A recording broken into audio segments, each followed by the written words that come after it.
I'd like to welcome everybody today to part two. This is Dialogues with Mike, superhero Mike. And this was so fascinating that we had to do a part two, Mike, and we're going to get much deeper in some of the topics that we touched upon.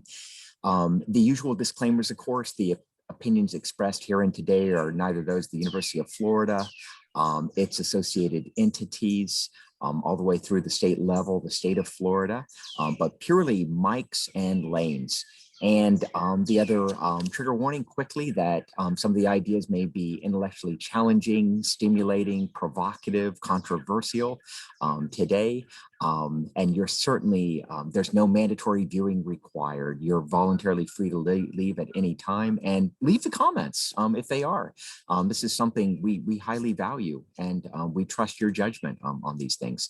Turning it over, Mike, gosh, shadow work. Spiral dynamics, you touched on so many fascinating areas, including the idea of awareness. Can you go more into detail and share those wonderful, profound thoughts with us?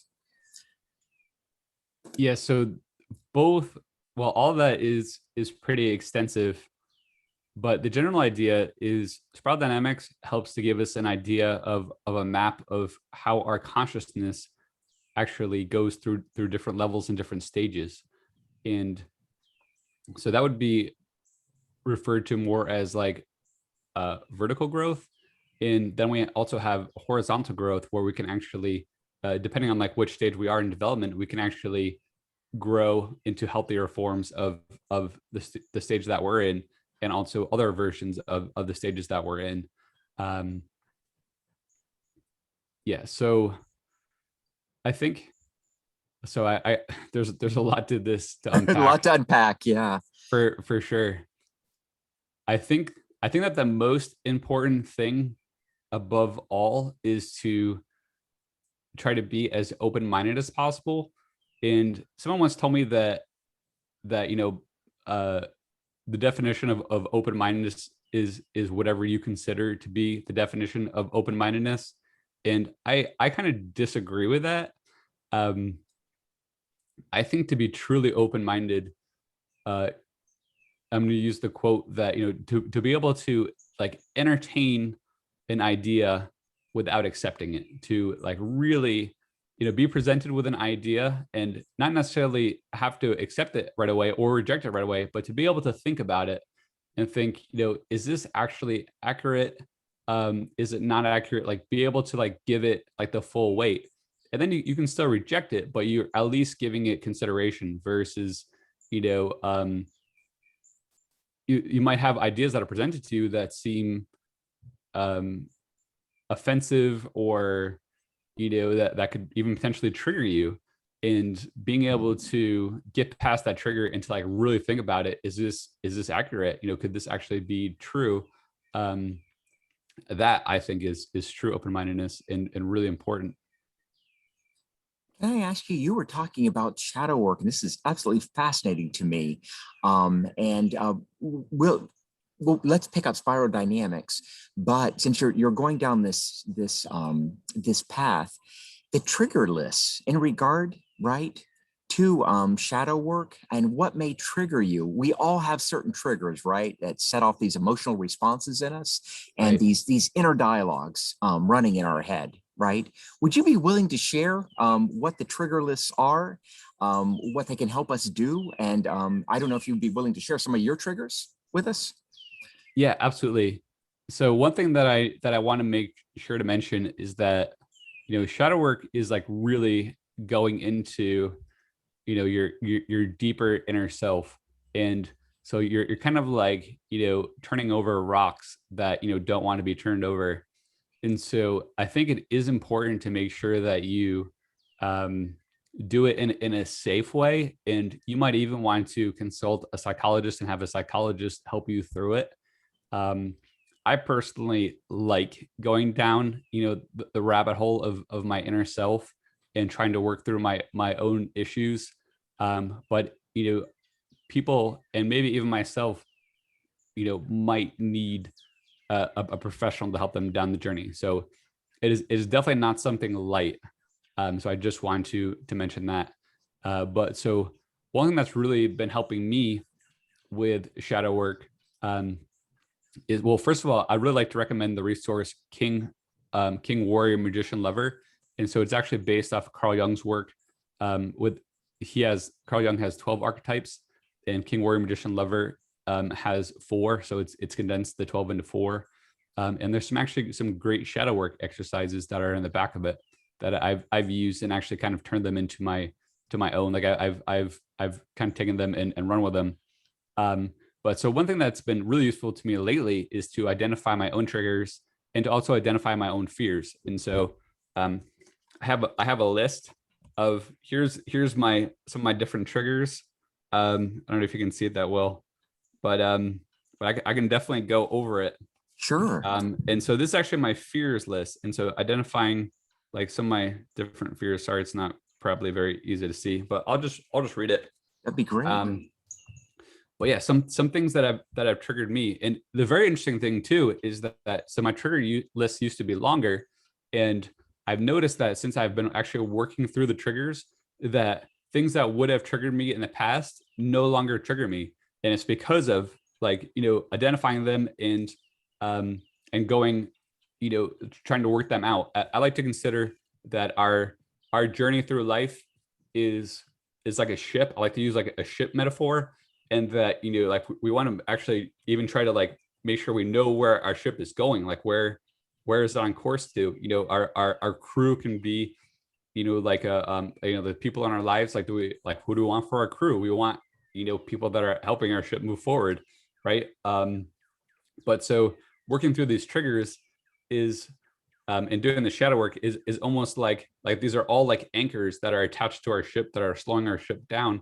And then like when you're going through and working it out, it's like you're untying the knot like to that anchor, and so your ship is actually able to move forward a little bit faster. But yeah, and so I think this is very on par too with the whole idea. Like when it comes down to it, the main thing that I'm focused on is, helping myself go from a fixed to a growth mindset, and also helping to ignite that in other people. And I think the number one way is going back to, what is your superpower? Even just helping people recognize that they do have superpowers. So I went off a little bit on a tangent, but I think that is like just some important things to mention. No, that's perfect. Now I can't wait. I want to hear Mike's triggers. Yeah. So I know how to avoid them too, right? Well, so one is definitely pretentiousness. So when people, I have found that like when people act like they're better than me or smarter than me or whatever, that triggers me. And thankfully like I'm not reactive to it, but I've noticed it like within myself, and because I want to react, I want to say like, like how dare you, I've accomplished like A, B, C, D, and you haven't even done, you haven't even done A, so like how dare like you act like you're better than me, that's what I want to say at first. And then I'm like, wait a second, like where is this coming from?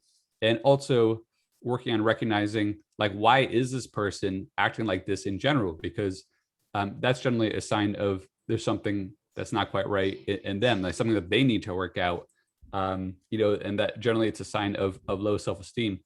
And so for me, then that means that like there's some level of low self-esteem probably in myself as well. So let's go in and address that. And so that's why I think the triggers are very important. And so another one that I have is interruptions. Like when I'm trying to, yeah, I mean, sometimes like they're good, of course, but I don't know if this has ever happened to you, Layne, but like where you're like really trying to convey some kind of like very difficult concept, and you're struggling like very hard to like put it into words, and then like someone keeps interrupting you, so you can't get the thought out properly. That would never happen, Mike, with me, and I would never do it with you, right? But I know, well, here I am interrupting you. I know exactly what you're talking about. Yeah. And it can really be an annoyance. Yeah, and so I want to mention too, that's why I've been really learning about the power of listening. And it's something that I've been someone that is a little bit older than me and that has been focused on that their pretty much their entire life, and has really helped me to understand and realize, because like in a lot of conversations, you're, because I know this is true for me, a lot of times like you're just waiting for the other person to finish talking so that you can say something back versus actually listening to what they're saying. And so it's like a craving. So that's one thing that you and I can go down the rabbit hole with as well. Like I think craving is actually at the root of a lot of our shadow, um and being able to let go of craving, and and even with listening, like that craving to like hold on to something, to wait until that other person is finished so that you can say that thing, like just letting that go and actually listening. And so externally listening, but then also internally listening to what what your own mind is saying to you, and your thoughts, your emotions. Like being a good listener in that sense, I think is really, really important.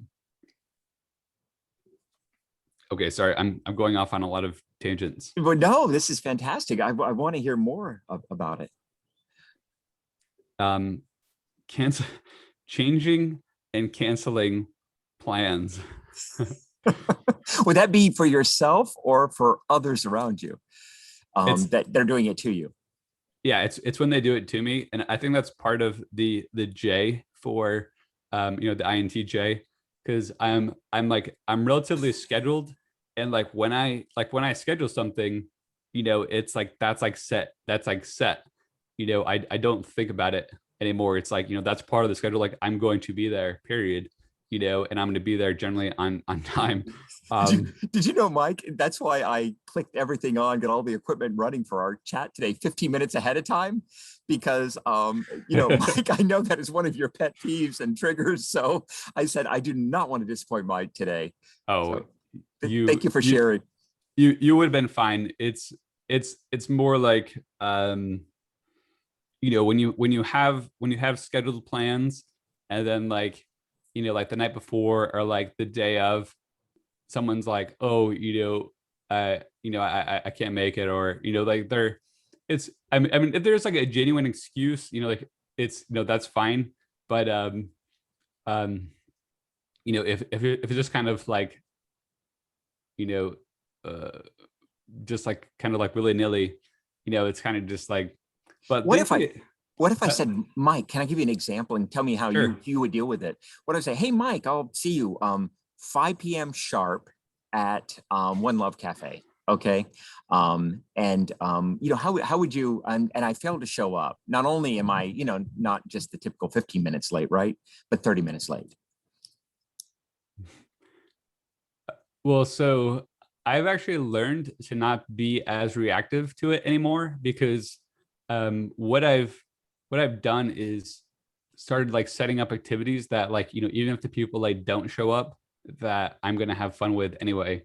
Um, and so I wouldn't be super happy that you're a half hour late, but I mean, if you had like a good reason, because, well, honestly, like I think it's about like being respectful too, like being respectful of my time. Um, and because of course, like I want to be respectful of somebody else's time. If they're setting up an arrangement, if they wanted to like meet up with me for something, and I'm a half hour late, I would certainly want to, I just wouldn't want to show up and be like, oh yeah, here I am, and not address it.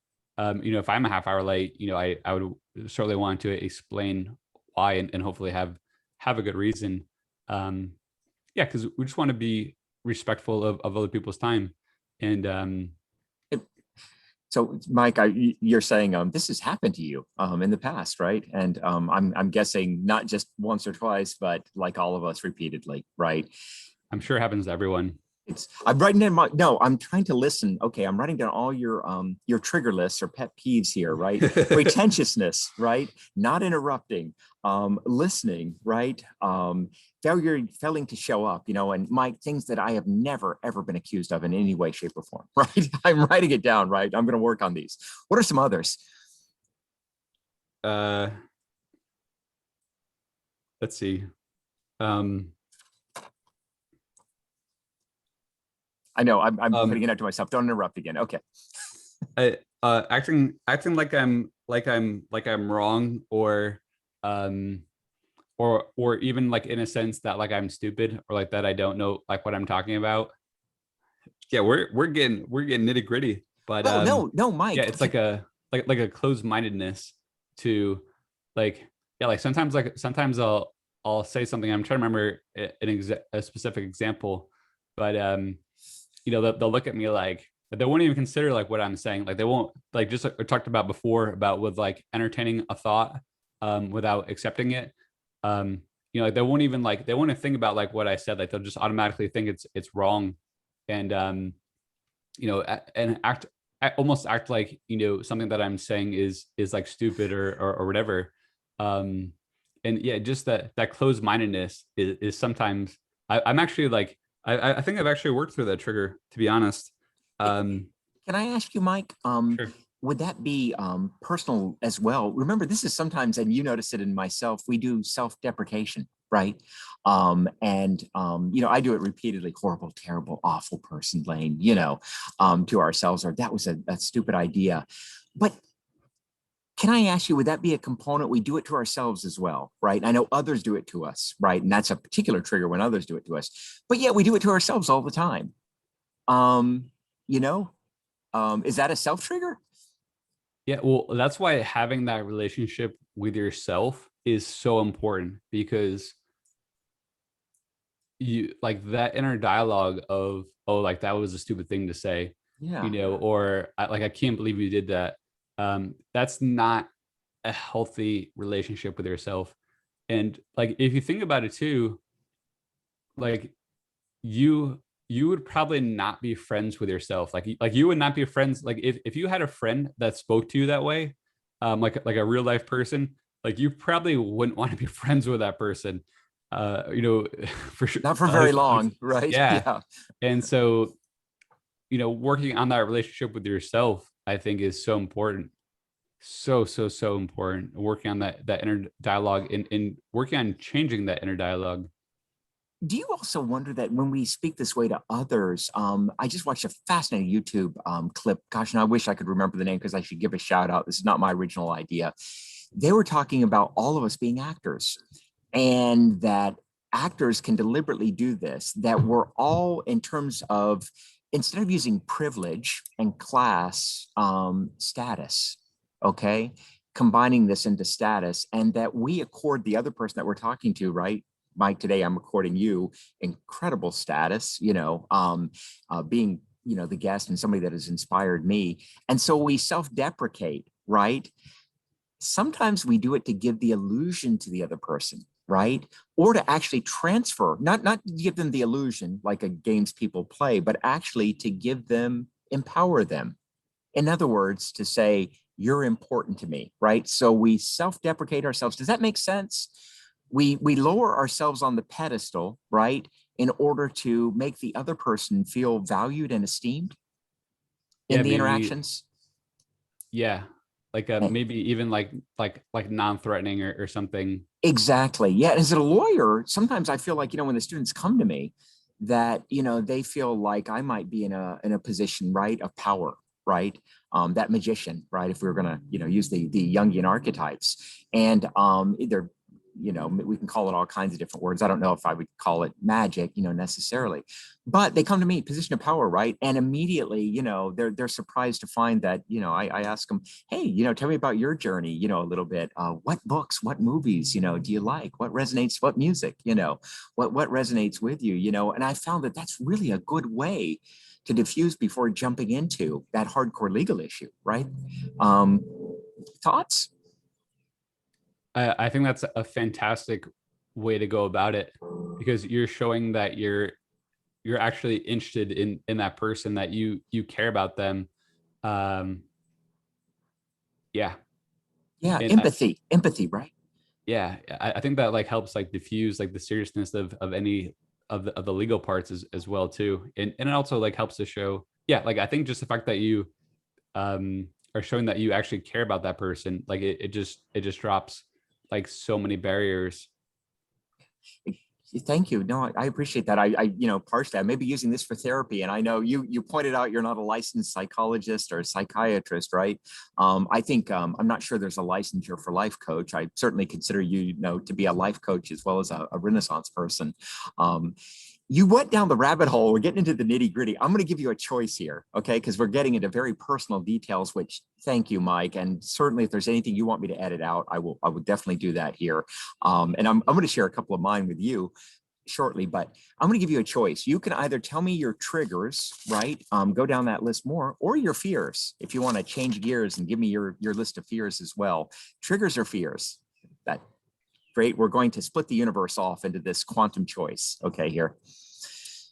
Yeah, I guess it would probably be helpful to go into the fears, just because I've given some triggers, and I'm super willing to share all this because I don't actually take any of this personally. It's all like, to me, it's just information. Maybe that's the INTJ in me speaking, but yeah, it's just information, that it's just data points that needs to be processed, that needs to be processed and Right. and worked through. Like, I mean, that's pretty much as simple as it is, I think. Mike, would you say it's fair to say joked about too, right? You and I joke a lot, right? And Absolutely. we're talking about that Joker archetype and how important that is, particularly in these times, right? We've got a lot of hardship out there, and you can laugh or cry, right, throughout life, right? Absolutely. And certainly it depends on the trauma someone's going through, right? I would never, force, mirth at an inappropriate moment on anybody. But if they're there, we can give them a lifeline. So I don't know if we're moving from mirth to fears. Let's see if we'll keep it light, but are you willing to share some of your fears with us? Yeah, absolutely. Let's see. So, I mean, I have the the age old.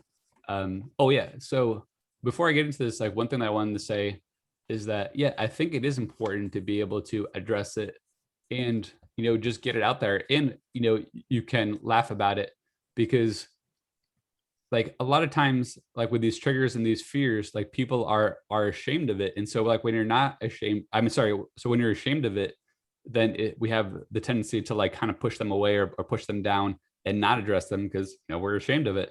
But so if you can bring it into the light of day and like shine the light on it, um I think that helps, it helps get rid of it. And for a lot of this stuff too, like I really like the old slogan from GI Joe, where like knowing is half the battle. Like knowing what your triggers are, knowing what your shadows are, knowing what your fears are.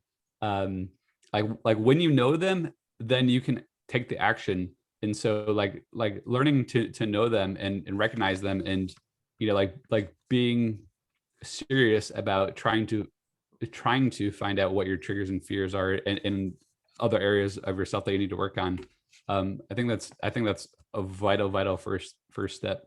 Um, Thank you. yeah, I love the morality from GI Joe. You remember we actually had cartoons where they would put right and some ethics, morality at the very end, right? right. And they actually counted that as part of the, I think, stations, right?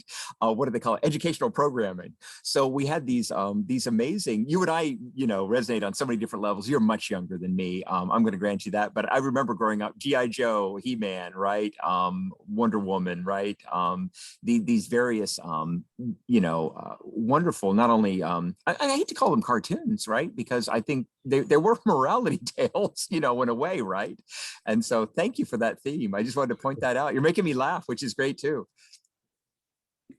I went a little old school. You did, yeah. So all of our people that grew up, if we have any children of the 80s, right, and or 90s, yeah, thank you for that reference. So tell us. All right. Can't wait. So I'm sure like many people have these, but yeah, it's being rejected, what others think of me, death, poverty. And so I have death, question mark, poverty, question mark, being alone, question mark, not being good enough for myself, for others, not being smart, my body. I think like my body, like I think I was probably talking about like you not being in shape enough, or maybe even being maybe even being afraid of something in my body going wrong. I should have specified when I wrote that because I'm not exactly sure. Setting boundaries, ending conversations and encounters. I'm very bad at ending conversations with a lot of people, which wouldn't necessarily sound like a bad thing, but sometimes like people like tell me like their life stories for like 4 hours, and like when I really need to I go. I would never do that, right, Mike? Yeah, in any way, shape, or form, right? No, you're fine. You and I have dialogues. Like what I'm talking about is more, and I'm so glad that this helps people. But sometimes like people like even that I've just met will tell me their life stories, and like it'll literally go on for like 2-3 hours, and it's not a conversation. It's a they're just them talking, and like the wheels spinning, and so and I like helping them, but it's some like it's sometimes I need to be able to end it so that I can go help other people, or do other things, or I have commitments or whatever. What's a good way of ending things, Mike? So give me the signal so I know, right? Maybe it's time, because I know you and my dialogues, right, can go on sometimes very, very long. Yeah, that's a good Oh, I question. noticed when you get up and you're walking away, that's the sign to me that probably right we need to wrap up. Yeah, well, I mean, I'm joking, obviously, but I'm the worst at picking up on signals, obviously, with different individuals that I've shared with you, on these things. So um yeah, well, with you, like I said, like with you and I, like we have conversations, and so that's a lot. That's a bit different than what I'm talking about. Uh, yeah, I'm trying to think of. I guess it's something that I'm still working on. Well, and it's something the other person's working on too, because I think Right, you're so friendly. Remember, you tell me you say hi, right? You try to make that to everyone, if you as many people as you can, basically, right. right? As an act of kindness, and therefore people see you as a very receptive vessel. I don't think anybody would ever accuse you of not being smart enough or brilliant enough or not being a superhero enough. I just can't imagine that. I think that may be more internal, right? Oh, yeah, Dialogue. right. Well, that's why it's on my fears list. It's that internal fear, and and of course, all this has a source, and so that's why I think it's like so important to uh, go down to the root of like what's the root cause, because a lot of times what we're doing, like I like to think of it as like a weed, and so like a lot of times, like even like when we're angry, if we're angry or triggered at something, like maybe like we can calm ourselves down like in the moment, or we find some way to quote like like pull the weed, but we're just pulling the actual weed, we're not pulling the root. So what's it's like, so that weed is just going to grow right back, and a similar situation is going to trigger us again, versus like if we can go down and find that root and pull out that root, then it helps us avoid being triggered in all those situations.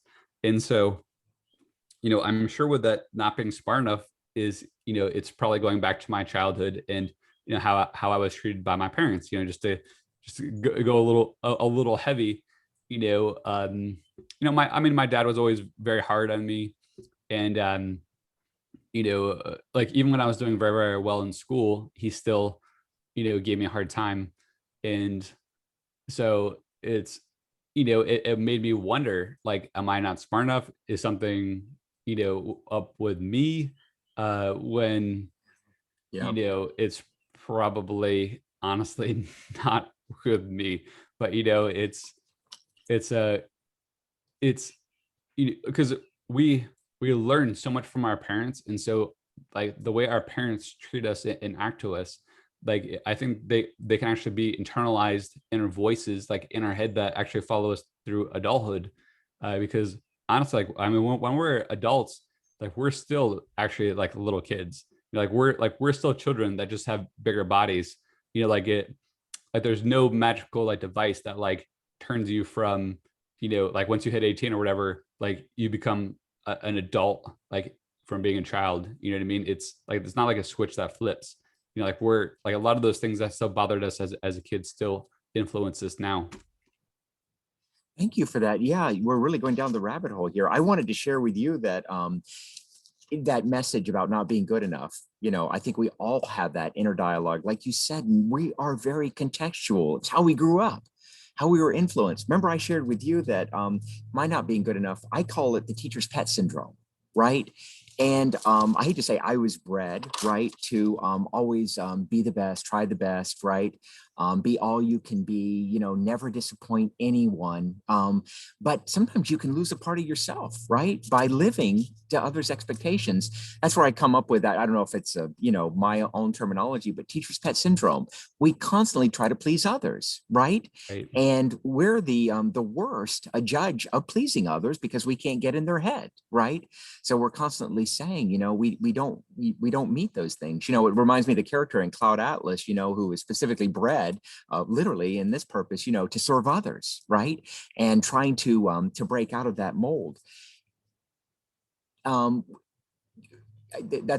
a statement by me rather than being a question, I suppose, right? But I see exactly where you're going with this. I'm sharing with you certainly that teacher's pet syndrome being one of my fears, not being good enough.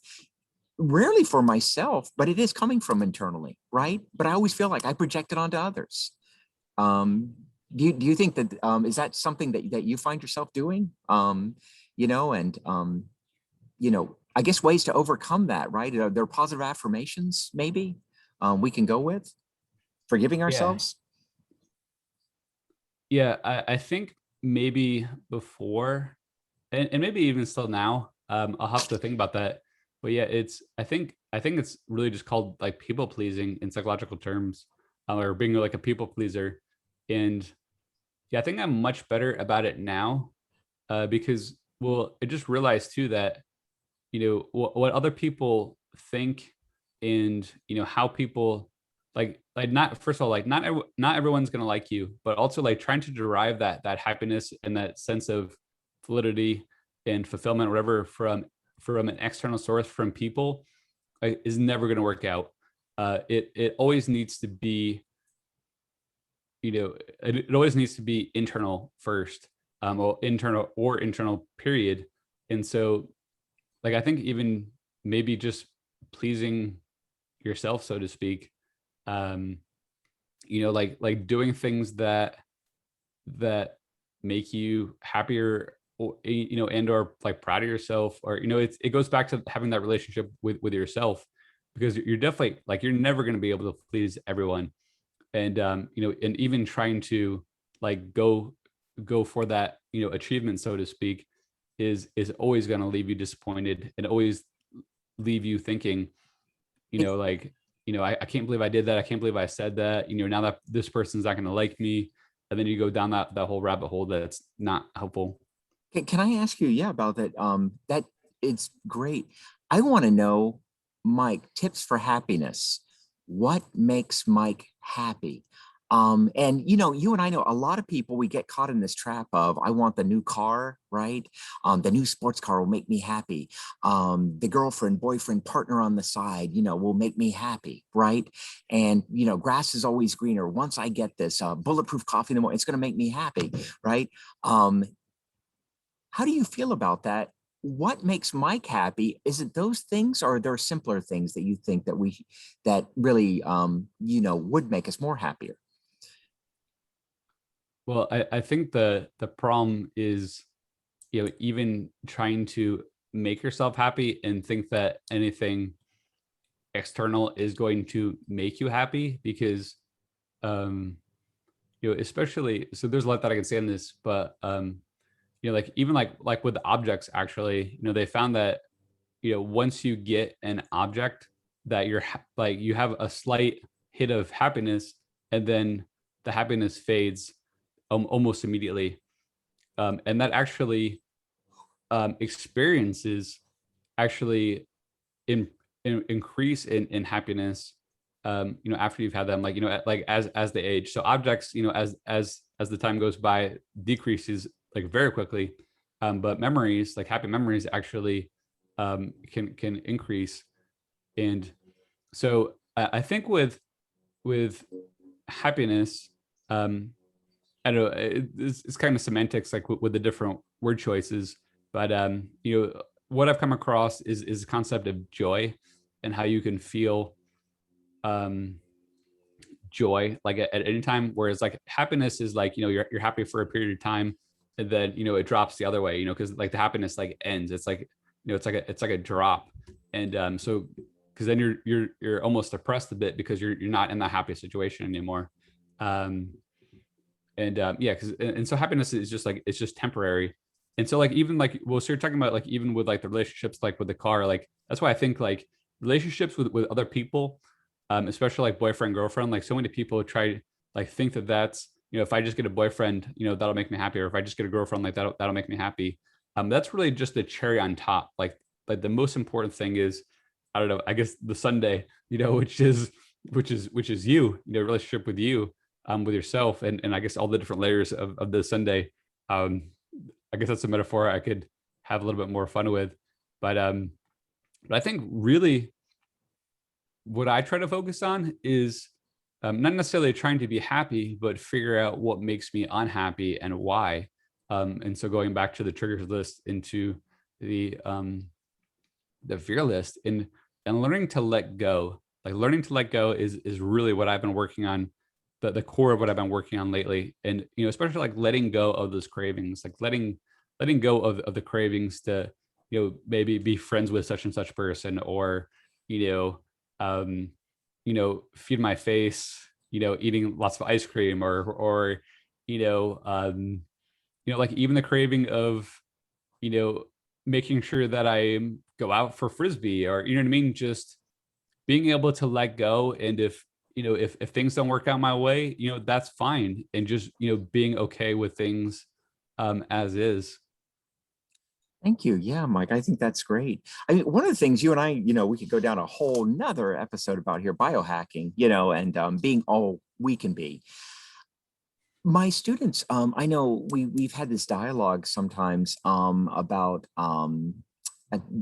terms like fascism or anti-fascism, and things like that. And I'm going to be borrowing from another philosopher, psychiatrist here, in regards to, do we have an inner drive like death wish, bloodlust, right? That, remember the shadow self of king, right? Or warrior being overworking, I believe, right? As part of the shadow of warrior, king being, remind me, is it So sadist masochist? Trying so to remember. so it's the word that's sadist masochist, Okay. and the king is the tyrant, and the weakling. Can I ask you, in terms of developing what you're calling about being all we can be, personal joy, right? Maybe internalizing it, taking the inner fascist and rather externally projecting it into politics, right? Or the toxic nature of it. I'm thinking of, there's a Japanese writer, Yukio Mishima, that I've often referred to. And if we take all the politics and everything out of Yukio Mishima, I've often said that he takes the fascist, the bloodlust. Remember what you're talking about, these shadow selves. Can we productively turn it internally on ourselves? And he went into, muscle building, right? This incredible exercise, routine, diligence, cold showers, right? Everything to be all we can be, including biohacking, et cetera, right? In other words, rather than externalizing it onto others, right? Taking that same momentum and internalizing it by channeling it productively. What do you think? Yeah, absolutely. Yeah, I think, well, I mean, that's why it's even in my book, like I think, eating healthy food is so huge, like working out. And I really like the idea too that you're talking about of working out internally. That's an interesting thought that I'm gonna have to explore a little bit more. But I guess that would be a part of um shadow work. Um well, yeah. Yeah, Yeah, that's really thanks. good. Thanks. I just like I said, we go into so many tangents here. Can I share a trigger with you and how you Absolutely, deal with it? please do. Okay, I got a couple written down here. One is lazy people. And, I'm often quoting Price's Law. For those of you that don't know, Price's Law is something, I'm sure I'm misquoting it here, but you take, what is it? Is it the square root of a total number of workers in an organization does 50% of the work? Okay. And if I describe that in simpler terms, we have 100 people, right, in an organization. 50% of the work are going to be done by 10 people. Okay. And the reason it's called a law is they have done numerous studies, right, that have shown this to be true.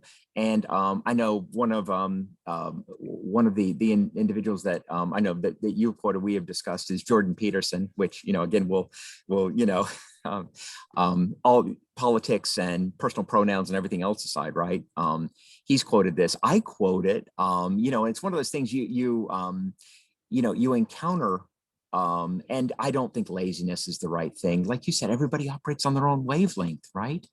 And those people, what you don't know, you can't get into their own head. They may be on the Maslow's chart, self-actualizing for them, right? On it, right? But one of the things is you do try in an organization to find those 10 people, right?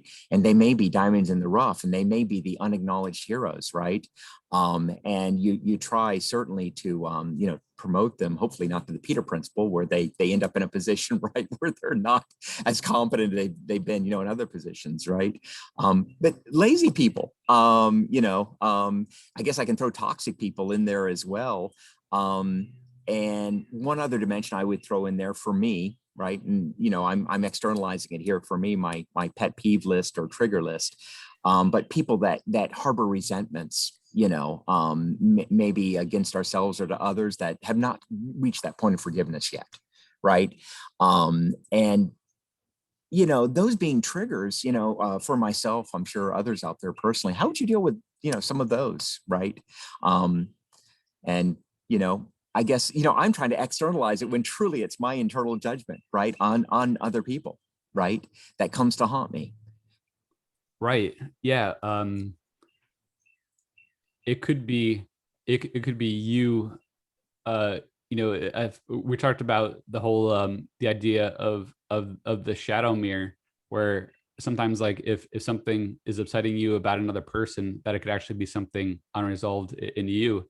So maybe you have a fear of being lazy, or perceived as lazy, and maybe that stems from something, that some kind of trauma, like in your past. I don't know for sure. You know more than me, but it's just something to consider. One thing that really helped me too was Eckhart Tolle's A New Earth.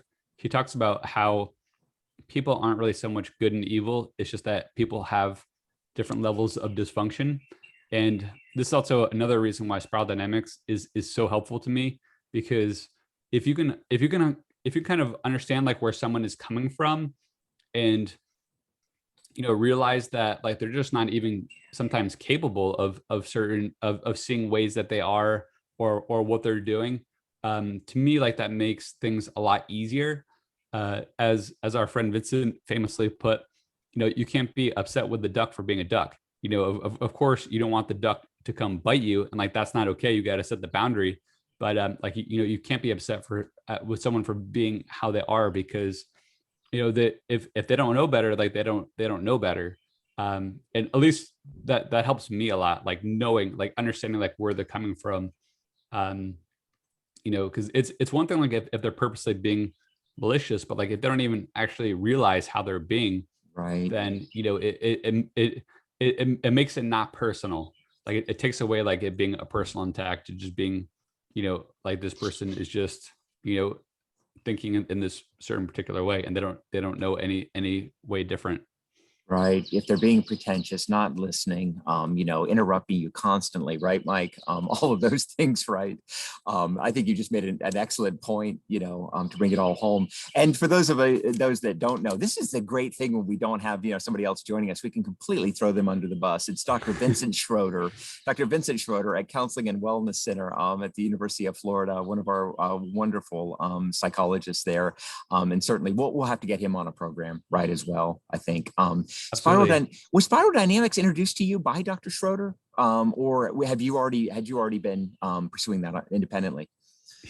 So Vincent did actually tell me about it. He's like, oh, you should check out spiral dynamics. And I was like, okay, it just kind of haphazardly just mentioned it one time when we're tossing together and tossing the frisbee.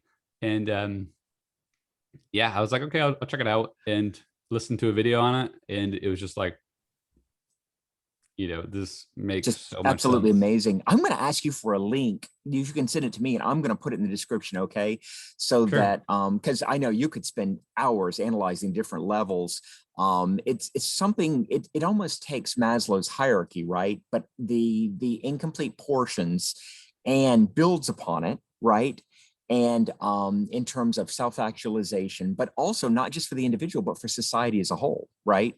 Yeah. Is that I don't know if I'm articulating it correctly. You know so much more about it. Um, Well, oh yeah, go ahead, oh please. yeah. Sorry. No, I thought you were no, feel finishing free to talking. interrupt me, Mike, anytime. Well, I don't want to do the exact same thing that I don't like what people do to me. Um, but Have it's at it. it's really only like when people interrupt me, or like when I'm like trying like really hard to explain something, and like they keep interrupting me, and I'm like just like I'm putting all my effort into trying to explain it, and they're like, whoa, whoa, whoa. I'm Oh, like, I'm trying to get it out.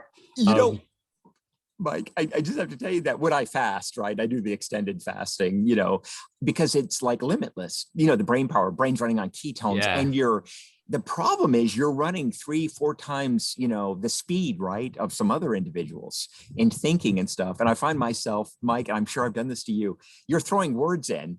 And it's like that scene you remember in Zootopia where you go to the what was it, the DMV, right? And the sloths are there, you know, and I find myself, you or Vincent are talking like, Layne, you need to, be be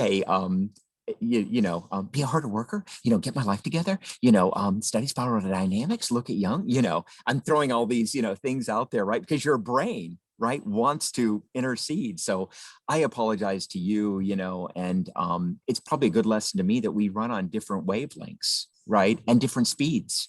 Um, Heck, if I don't have my bulletproof coffee in the morning, right, I may not be there, as well. And I interrupted your thought again, but with hopefully a funny anecdote, between us. so it's what you mentioned too. I think is very important, and I think a lot of it. Well, I think it comes down to two things. Like how easy it is for that wheel to get spinning in your head, and also the learning how to actually listen. Um, yeah, like it seems like learning how to listen like sounds like super easy, but it's really not. And I'm still exploring the subject as well, learning how to listen and also learning how to slow my speech a little bit, because as you know, I can talk at like a million miles an hour. And It's that New Yorker coming out, right? yeah, yeah, exactly. uh yeah. And so I'm I'm kind of blanking on the original thing that Oh, you were asking me about. spiral dynamics, and this may help click you back in again. I consider myself to be kind of a green meme, okay? And I find, when I analyze different portions of it, and I'm gonna have you put that link into spiral dynamics because I think it is so helpful. I find myself stuck in the green meme, right? Sometimes. And what is it Ken Wilber used to say, the mean green meme, I believe, or something like that, or green meanies or something like that, right? And why do we not mention Ken Wilber, right? Yeah, we're mentioning Carl Jung. I know, a lot of Marcus Aurelius. This is so interesting, even Jordan Peterson. these are thinkers, whether or not you consider them profound, but have had a profound impact, right? Honest, why are they not mentioned at college campuses and academia more? Why are they found more discussions on YouTube channels, out there? Here I am going into my green meme. Okay. Is that a good example, right, of what I'm getting stuck in right now, Mike? How would you, can you give me some advice, on that? Yeah, well, one thing that I really want to make a clear distinction on is that Ken Wilber, he did not actually create spiral dynamics, but he used it for his own work.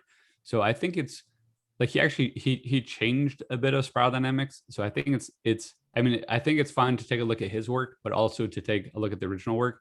And so the original work actually wasn't even called spiral dynamics, and it was by Claire Graves, who was actually a contemporary. Thank you. Yeah. Of Maslow, and so they actually work together and talk to each other. So that's why you'll definitely see similarities between spiral dynamics and the hierarchy. And so Graves actually worked at Union College in New York, which was like literally right next to where I lived in New York. Like I actually used to go running around Union College when I was actually trying to get in shape and solve my video game design problems. I'd just go out there and just do a jog. And unfortunately, he retired before I was born, I think, but still like kind of a cool synchronicity there.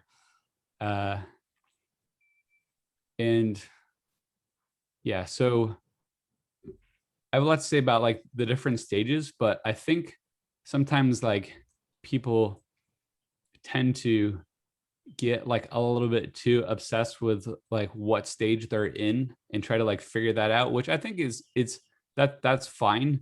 But also like a lot of people think that they're actually higher than they are. And there's a lot of ego traps with it. And where people like want to think they're at the top, and everyone else is below them. But what I've actually come to find out is that it's actually really important to look at each level of the spiral, actually look down and try to see how you can work on, healthier versions of each level.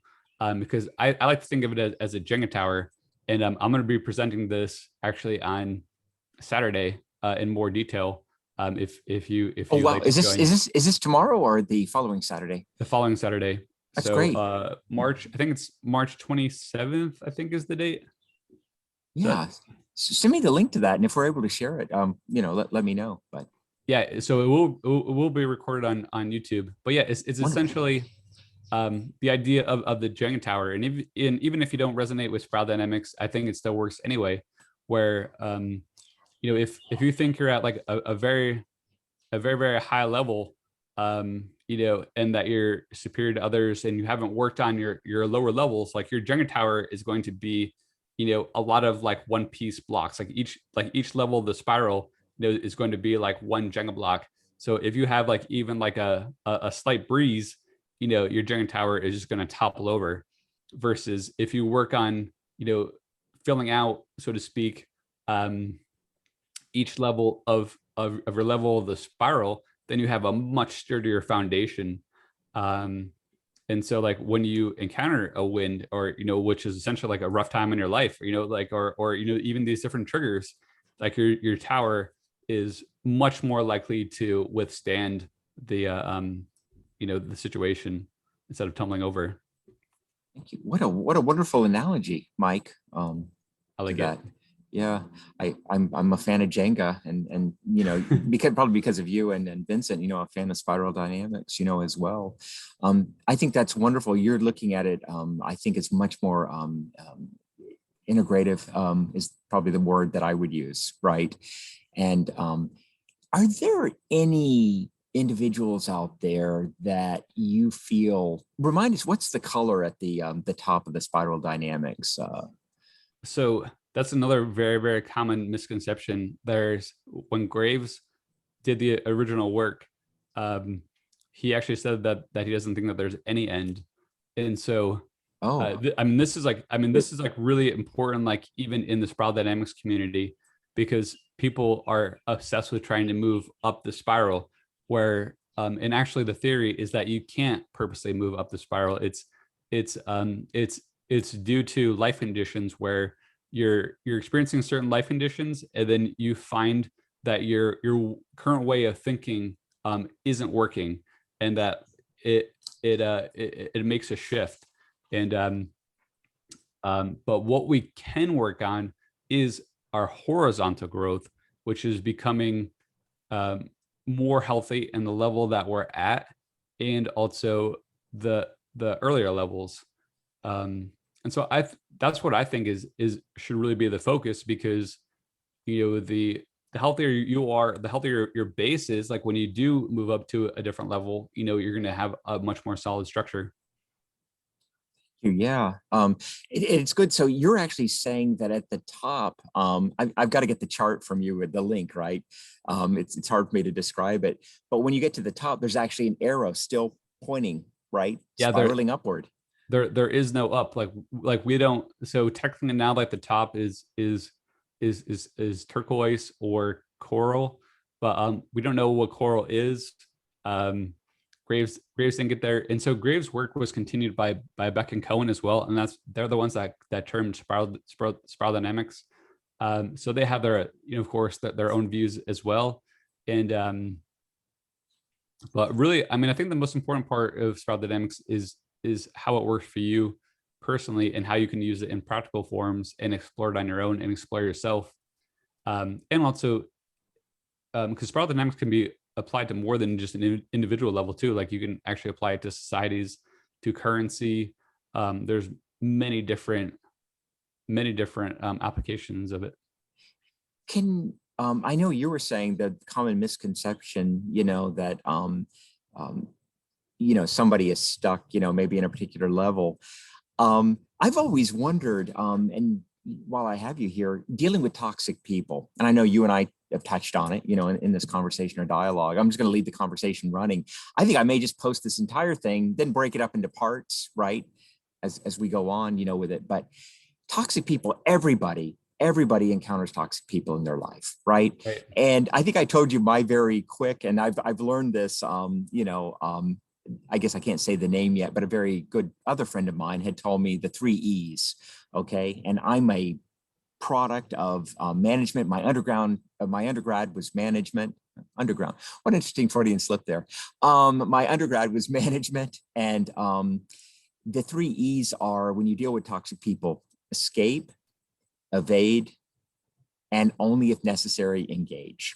Okay. And you can mix those around. You could say evade, right? Escape, right? Engage. But I think you get the 3 E's there, right? And that's sometimes I feel like a simple point of view, right? And a simple technique can be effective, depending on the situation. But what if you're, what if they're in the booth next to you, right? For example, or in the desk, seated next to you, right? Or a boss, or, or a spouse, potentially partner, right? Can you tell us, I feel like, how to deal with those people? And this is my problem, Mike. I find myself slipping in my mind. I can see myself slipping down on the spiral dynamic scale, right? Orange, red, you know what I mean? Brown. And, when I'm dealing with toxic people, and my initial, I go into that defense mode, right? Fight or flight, right? And I just feel myself slipping. And I know that's probably not a good way to look at it. Maybe with spiral dynamics, we could even do a linear rather than, up and down scale, on it. But do you have the same feeling? And how do you deal with toxic people? Tell me these secrets. We all need this so much. Well, I think what you talked about is actually an example of the Jenga tower toppling over. Yeah, and so that's why I think so. The red level is so I associate spiral dynamics with different levels of, or sorry, like the different archetypes of king, warrior, magician, lover as well. And so this is actually something that I'm trying to work into a little bit more. And that Vincent actually thought was an interesting idea as well, which I think is kind of cool. especially since he's so heavy into Jung's work. But so the red level is essentially the warrior, and so being able to establish those boundaries of, this is what I will accept and this is what I will not accept. And so when you have, toxic people, like being able to be firm with those boundaries. And it's something that I'm personally working on myself, and that I'm not the best at, but that I'm getting better and better at. Yeah. And I think also, like, if you have a toxic person, if you can learn not to be triggered, which is very difficult. Very I'm difficult. Yeah, I definitely know. not saying it's easy, but like, if you can take a step back from what's happening and take a look at where this person is coming from, even just listen to them and try to see like where they're coming from. First of all, you'll probably be able to at least get like a good idea of where their gravity is in the spiral. But also, it'll give you an example of like where their shadow is, and like what is being triggered from their shadow. Yeah, so I think that, like, when you can actually understand like where they're coming from, and why they're acting the way that they are, and maybe even like what things could potentially be unhealthy in them that is causing this kind of toxicity. um it helps you to not take it personally. And then, at least for me, like when I know it's not personal, when I know it's just something that this person needs to work out in themselves, like it totally takes away any reactivity, like, to the situation, at Thank least for you. me, you know. Yeah. No, I think that's a wonderful tip. And like you said, sometimes it's very hard, right? It can take a lot of work. Just to put a quick plug in for our services, because we're on our student legal services channel. I'm going to say that our students may feel toxicity either in the environment that they're in or the legal issue that they're encountering, right? Maybe have an issue with their landlord, right? Their apartment, right? Right. Could be their partner. I think at some point we had clicked on, I had done 329 or 330 divorces, during my career. Only did about 10 weddings, so the balance is definitely out there. Wow. But it's usually when somebody comes in to see me for a divorce, Mike, I'll share this with you, that they've come to this realization they probably needed it 6 months or a year ago. Okay. And, it's so hard getting that momentum, that step, right, to move forward, right. And, they feel that, and even if we took judgment out of the picture, we could say that the person is at least toxic to them at this particular point in time, right. And just better to have some separation there, right. I see it as a positive thing and a growth, right. And I like to think that, all the participants, in the divorces, I actually had one couple that remarried, after getting divorced again. Some people have become, the best of friends, afterwards. I think it's empowering. I'd like to take the stigma, away from it. Right. In other words, a lot of these things are, like you said, shadow work we can do. We can make what initially had stigma, right, and some negativity, at least by society, behind it. Let's turn it positive, right? The landlord-tenant thing, let's take it in a positive direction, right? If the landlord is truly, now the other person has to be kind of receptive to this as well, right? But if they're receptive to it, and this is where all the lawyering tricks come into play, right? Is, I said, it's not argumentation, it's persuasion. And to personalize, right, and to humanize, right, the issues, the struggles that we're going for, and to find those commonalities, right, of collaboration, that we can do here. I know I'm saying a lot. I have to put the plug in there very briefly for University of Florida Student Legal Services, because that's who's funding. Our students are my bosses. They're who fund our office, right, through their activity and service fees. And I really feel, we are truly there to help others. I believe it gives me great meaning, right? Mike, one thing you're reminding me here again is that we also have to help ourselves, right? And forgive ourselves. And do you think that's a necessary step on the step to forgiving others? Absolutely. Because if you can't forgive yourself, then that makes it really hard to forgive others. But yeah, like learning to forgive yourself and learning to forgive others. That's just like, just going back to the ship analogy, it's just like you're untying so many anchors that are just weighing your ship down, or and even, I mean, weighing your mind down, which is like the metaphor. But yeah. Metaphor. I always wonder about this. Sometimes I feel like people identify with the gosh, we're going down so many rabbit holes here, but it's so much fun talking to you, Mike. We'll segment it. Okay, you'll do something. While I got you, I feel like send the bill to John Adcock, my director. Okay, we'll take care of you on this. Right. Thank you for sharing so much time today. This is like therapy for me. Last thing I did want to ask you about it, but it's, I think, really important shadow work. I think many of us identify with the underdog, and we see ourselves as this underdog struggling in this world. And I like to think, or I believe these movies recently, the Joker, right? So we go with the Batman villains, I suppose, for a second here. The Riddler, right? What are some of the others? The Penguin. People seem to identify sometimes more with this than the hero or superhero, Mike, right? And I don't know if that's our shadow selves coming out. I know when I was a kid, we used to all play cops and robbers, right? And we would shift roles, right? We would be the cops sometimes, we would be the robbers other times, right? And sometimes it was more fun to be the robbers, right? Than the cops. I'm just wondering, I think all of us view ourselves as an underdog struggling in this world. Mike, can you give us any advice on this? Do we need to see it as an eternal struggle? Should we see it as a journey?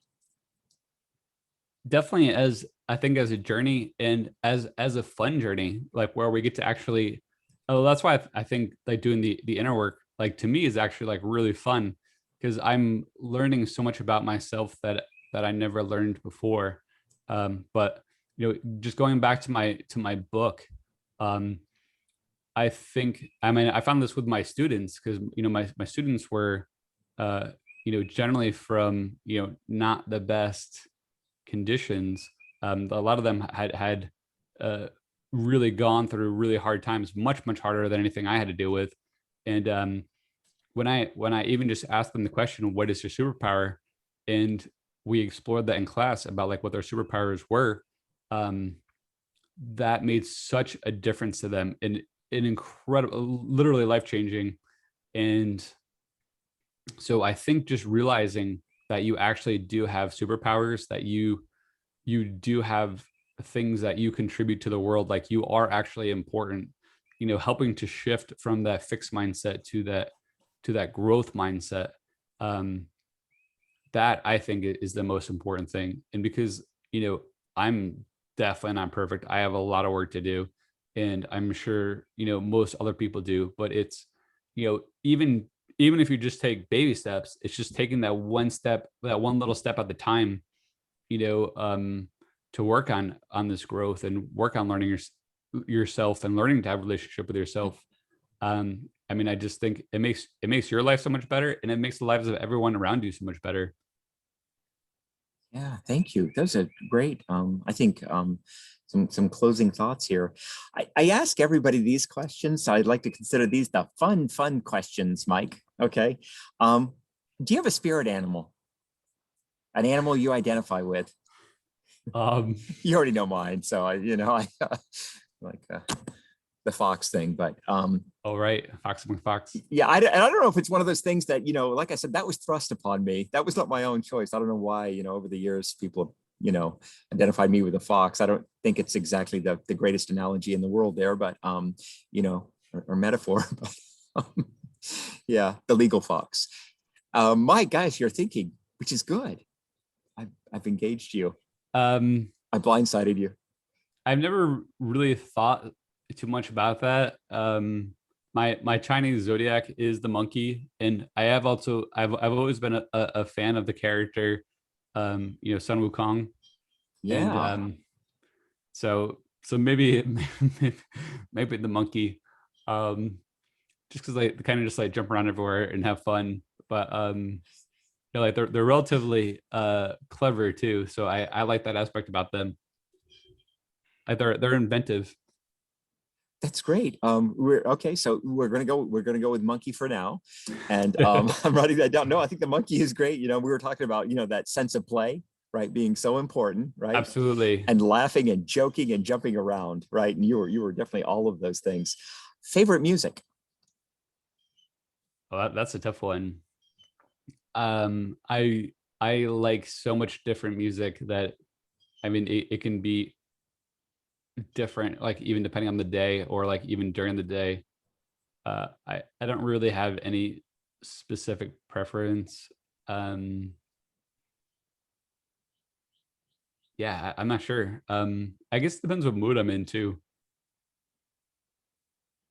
Yeah, Do you find yourself returning to any particular songs or works?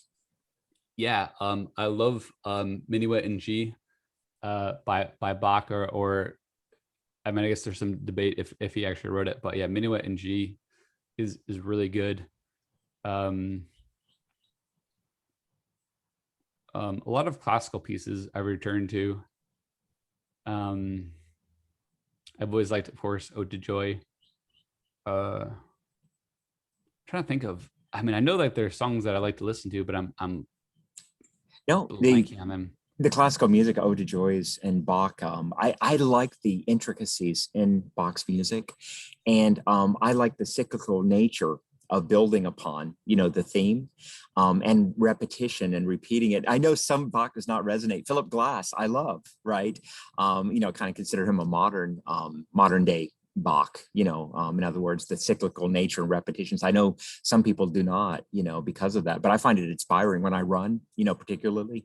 And Ode to Joy is fantastic. I love it having on my running list, you know. I think those are some fantastic works, Mike. It's quite literally a classic. It literally a classic. Literally, Absolutely. There you go. Yeah, literally. I had to get that in there. Favorite movies? Oh, that's a good question. Any inspired you? Movies that inspired me. Hmm. Now that's a very good question. I'm sure there's movies that have inspired me. Um, I'm trying to think of trying to think of some movies. Well, one thing that I'm actually looking at and that I want to look more into detail is apparently like Fight Club is a lot is supposed to be like a lot of philosophy. Like it's not actually supposed to be like so I mean I saw it like when I think when it first came out and I was younger and I'm just like, oh, this is just a movie about people fighting each other. I don't really understand like the depths of it. But apparently like it goes like pretty deep. And so I've been actually looking at some of the quotes from it and some very interesting philosophical points in it. Um, and so I maybe I should watch the movie again, but you know, just even looking at quotes from It, the book. yeah, amazing book, amazing movie. David Fincher. The reason I can mention it is, Mike, you know, Yuko and I watched it just a couple of months ago again, and looking at the nuances in the film, the subliminal, you know, portions of it. And of course, if you know, and I'm not going to anybody that hasn't watched, I won't ruin the, you know, the punchline, right, or the O. Henry, you know, type ending, you know, that it has, but exactly, I think on point with what you're talking about, in spiral dynamics. You could put that overlay on top of it. You could put the shadow work, right, the Jungian, right, archetypes and the shadow work on top of it. Definitely, there's a wonderful video out there, for those that want to explore a little bit deeper about Fight Club. It's a brilliant film, brilliant book, on so many different levels. Just Google existential nihilism Fight Club. And it is probably one of the more profound analysis of Fight Club that I've seen. I think it hit the nail on the head. I think it really hits where we're at right now, you know, and who knew, you know, Fight Club was going to be, you know, so admired, was going to be a classic film. We saw Fight Club. I want to share this with you real quick, because you know, you talk about Fight Club so much. Yuko and I saw Fight Club and American Beauty back to back. And all my friends really loved American Beauty. And, you know, we'll get into all the, you know, the actors and things involved in that production right now, right? But American Beauty is an amazing movie, of course, on its own. But I told them, no, Fight Club was really just a brilliant movie on so many multiple levels. Fight Club is all, excuse me, the other, the one, American Beauty is a great movie too. I certainly don't want to integrate it. I may have won Best Picture, you know, that year, but Fight Club for us was just, I was telling everybody, but they almost bookended each other. You know what I mean? In terms of society where we're at right now, American Beauty took it in a particular direction, right? Him doing his shadow work on himself, and Fight Club took it in a very different existential nihilistic direction, right? You know, on it. And that great question is, you know, right now that I think my students are grappling with, do we tear it all down and rebuild it, right? Which was, I think, one of the resonating themes of Fight Club. Or with American Beauty is, do we change, do we modify ourselves, right, to deal with the current situation? That's very interesting that you watch them back to back and see them as bookends. I'm gonna have to think about that further. I think that's fantastic. Yeah, both. So I definitely need to watch Fight Club again and look at it at a more of a philosophical level. But yeah, American Beauty was really good as well. And honestly, like, I think it has to start with us, because our abilities to change things externally is very limited.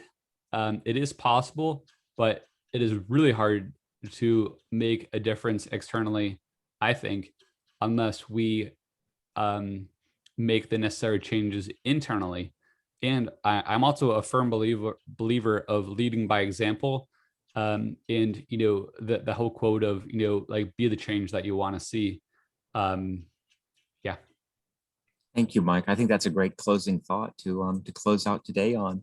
I am going to, I want to thank you once again for joining us on this.